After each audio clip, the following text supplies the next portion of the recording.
With only 6 labours behind him, Heracles was already a legend, his name sung in courts and feared in shadows. Yet the 7th task would reach beyond glory, beyond brute force, shaping a legacy that would become much greater than any one man. Summoned once more, Heracles journeyed to the port of Mycenae, where the sea churned beneath divine tension. A great pentaconter loomed in the harbour, its deck bristling with armed guards and the king's herald. Without preamble, the herald summoned his courage, stepped forward and delivered the decree. Heracles was to sail to Crete, the land of King Minos, and return with the fearsome bull wreaking havoc across the island, alive. As the ship sailed across the Aegean, Heracles pondered the history of his quarry and the great legend of the beast.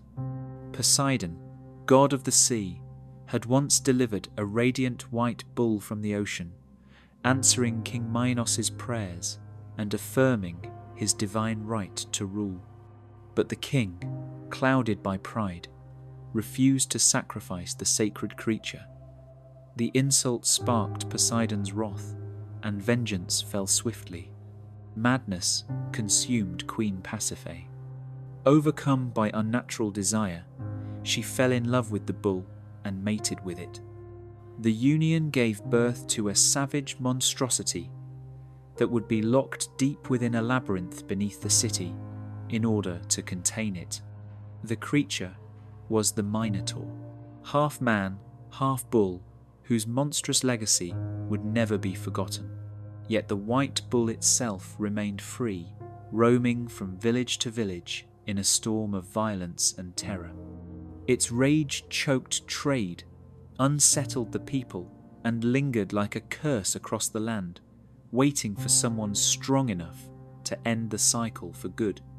As Heracles stepped foot on the island, Minos welcomed him warmly, with the queen stood quietly by his side.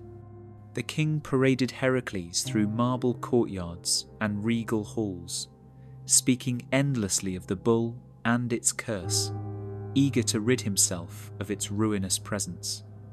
But amid the grandeur, a softer tragedy lingered.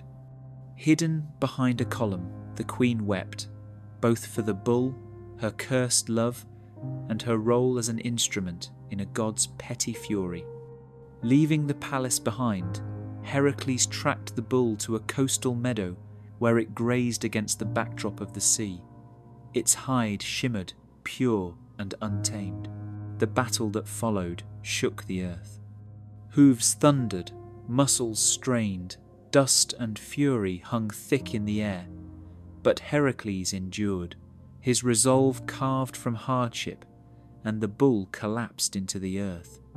Heracles led the subdued beast across the meadow, past windswept grass and silent watchtowers, toward the waiting shore. The queen watched from afar, relieved and in mourning. And as she watched the bull, sailing towards the horizon, it seemed as though something ancient was finally laid to rest. Returning to the mainland, Heracles journeyed towards Tiryns, with the bull walking gently by his side. But this time, he was earlier than they expected. The guards scrambled, unprepared for the colossal figure and the mythic creature walking beside him. Before they could react, Heracles pushed through the open city gates, unchallenged, and wandered towards the palace. Within the courtyard, King Eurystheus reclined in luxury, sipping wine beneath the fading sun. But as Heracles stepped into view, the king shrieked in horror. He refused to be near the creature, not even for sacrifice. He demanded its removal from his sight and the city. And so Heracles released the bull.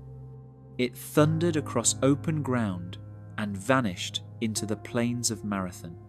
There, under wide skies, its path would one day cross with another hero, a younger soul, eager to carve his own legend.